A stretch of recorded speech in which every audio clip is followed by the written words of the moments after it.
I'm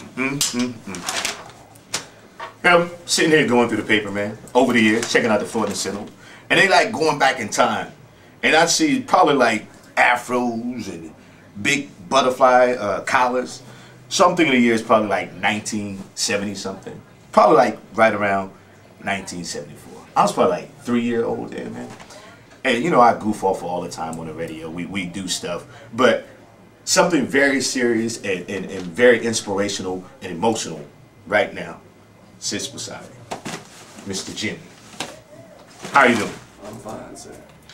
First of all, 35 years of your life behind bars. Yes.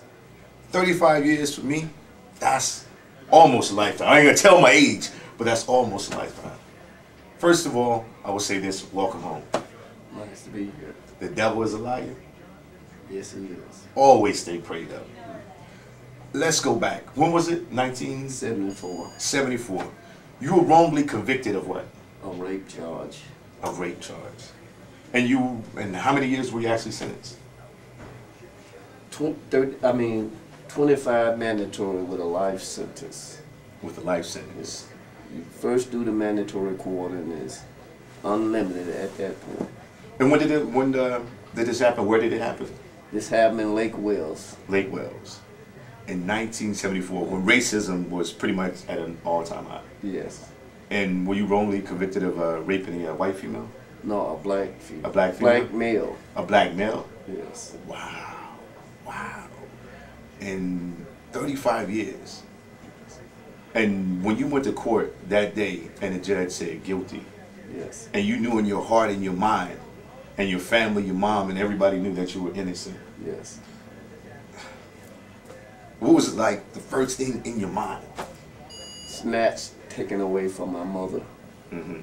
The first thing I felt. Going into a world I had no knowledge of. Uh-huh. What I had thought I had paid a lawyer to get me out of. Uh-huh. But apparently, he didn't get me out. So let's say first week goes by, first month, first 2 years, first 3 years, 10 years. Yes. Did it ever become in your mind like, I'm not getting out, or maybe I did this, or maybe I was wrong? Did it really play a psychological in your mind? Most definitely. Throughout the years it did. And you just kept crying out that I'm innocent, I'm innocent, I'm innocent. Yes. All waiting on the new technology, which I never dreamed would come about, but it came about. So they weren't doing DNA testing? No, it didn't exist nowhere. It was just sent to Washington, D.C., FBI lab. That's where they did the test. And it was negative even when that came back. But they still fought, said I was the guilty part. So DNA back then pretty much was nothing. Was it more so? He saved, they saved. Decent, yeah, okay. So 25 years. We go up to the 30th year.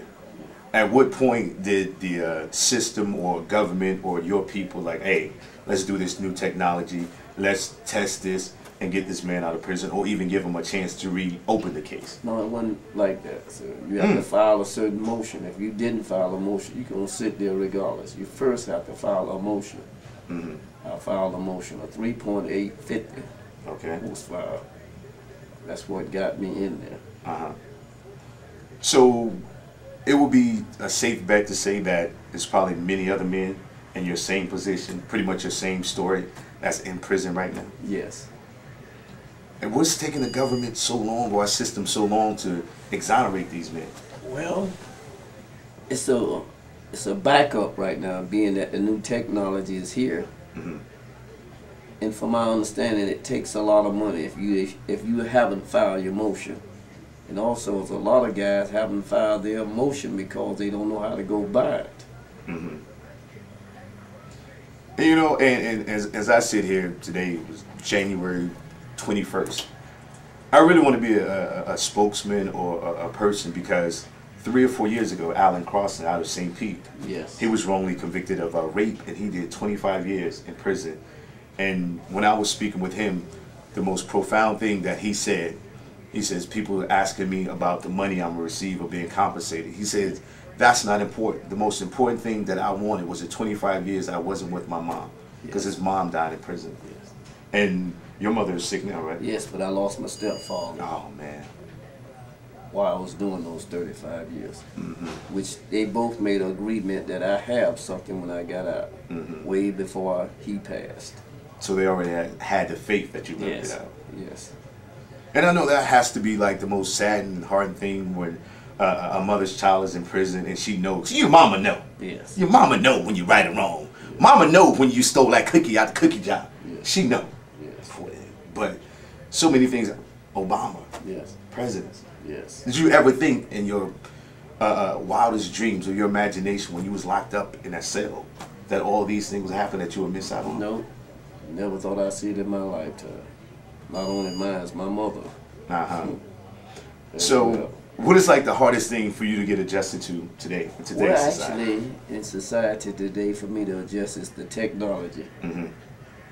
Otherwise, just with people, I think I could cope with just the new things that have came about. So you still remember the rabbit ears and the old school knowledge phone, tearing your finger up and all that stuff? Yes. We can put you up on that. We'll put you up on the iPhone and all that. You know, just stay with us on that. I will. So when you're out and about in public, in a public place, do you kind of cringe just No, because? I don't. I think I could fit well in society. It's just the technology around me. We'll get that. Talk to Joe Mama. He doesn't know anything about a computer at all. You know, he's just horrible. So don't feel left out on that part. Yes. Don't even worry about that, man. But like I said, man, anything we can do for you, welcome home, man. Like I said, man, people just have to stay prayed up. Yes. Because 35 years, that's your life gone. And for you to have the attitude that you have, are you bitter at all? No, I'm not bitter. How can you not be? I left it in God. Come on, preacher. Because I'm not a preacher, sir. But you know what I'm saying. I know now what got me out of here. Yeah. What preserved me. I give it to you, man. I give it to you. Stay strong. Continued success. It's been, I mean, they say God puts you in positions and, He won't put anything hard on you that you can bear, And like I said, I give it to you. Yes. 35 years. I'm innocent. Crying out. Somebody hit me. And the day comes. And you walking with your head high. Not bitter at all. People, the example of a real man. And to my young brothers, you got any messages for my young brothers out here on the streets? Well, I would like to see as many as I can through my journey. Because I think that's God's purpose of mine is to do this. Yeah. And it don't matter what race or nationality. Okay. And like I said, I'm with you, man. If anything we can do to get the message out to help these youth, man, because it's sad. It's a sad situation. It's a revolving door for the prison system. Yes, it is. It's a business of making money. All right. God bless. Continue. We're here for you, man. Thank you.